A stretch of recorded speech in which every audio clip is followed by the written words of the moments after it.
All right. Hi there, guys. How's it going? So I'm coming in with you my first video here, just kind of talking about some finance stuff, which I thought I'd give it a shot here.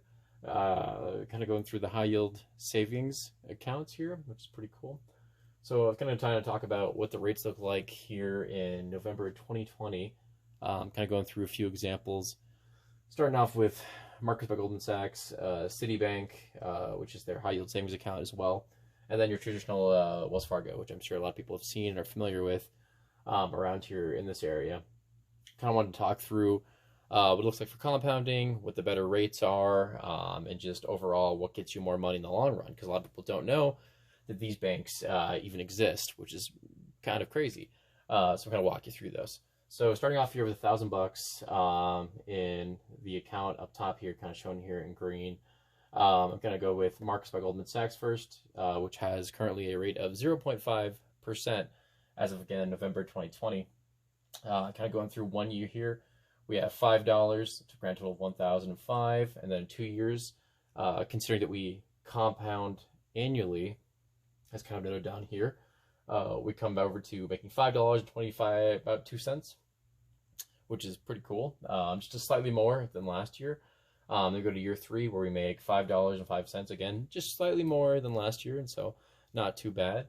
Coming down to Citibank right here, which has a 0.6% rate, so making it a flat $6, and then next year $6.03, and then the year after that $6.07, where we kind of see the 1006, 1012, 1018. And then we come down here to the Wells Fargo one, which is, again, the one everyone's really familiar with, but probably don't know, or probably do know, how bad the interest rates are for Wells Fargo. They're notoriously terrible. I mean, the only good thing about them is that they're widely available in other states. That's kind of nice, right?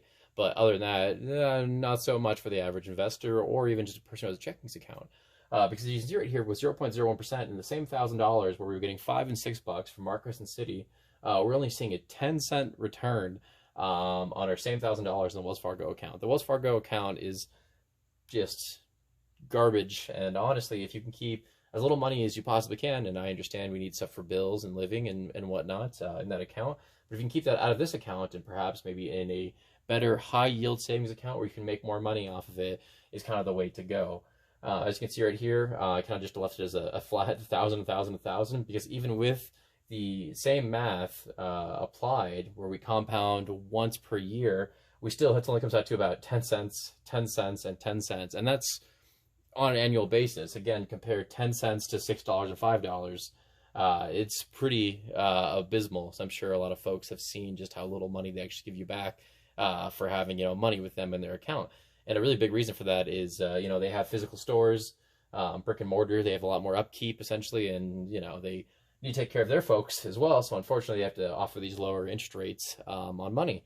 The great thing about Marcus by Goldman Sachs and Citi is they have a lot less infrastructure to kind of maintain, essentially, so they can offer these higher yield rates. And what's crazy about these rates right now is that they are extremely low right now. As of November 2020, we're dealing with coronavirus. We have a recession going on right now, and so we're seeing extremely low rates because the Fed is trying to shove everybody out of savings and into the stock market, which is another video we get into later.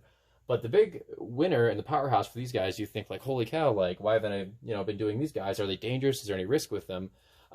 Just like any other bank, they are considered FDIC insured. Wells Fargo is, Citibank is, Marcus by Goldman Sachs is.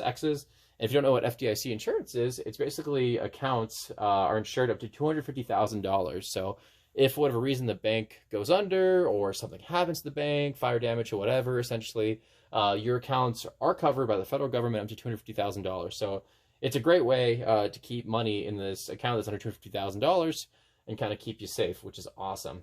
And so one last thing I kind of wanted to note and talk through was that current market rates do not keep up, right now at least, with inflation, because inflation is an average of 2%. And I'm sure you can see right here, Marcus is 0.5, Citi is 0.6, and Wells Fargo is the abysmal 0.01%. And so not great, unfortunately. But that could be poised to change, though. As soon as we come out of a recession and things start looking up, we have a chance to kind of, bring these rates back up, because these rates fluctuate with the market. And I've seen them as high as 2.25% for Marcus, which was making a lot more money on my accounts than an abysmal $5 per $1,000 bucks. But hey, it's just where we're at right now, right? So yeah, but But I was going to say, however, though, it does beat major banks like Wells Fargo and Stockman. These rates, again, as you can see, do beat these bigger banks right here down there. So kind of exciting and great stuff. But I want to say thank you for sticking with me, and thanks for taking a look, and tuning in, guys. Appreciate it. Thanks. Bye.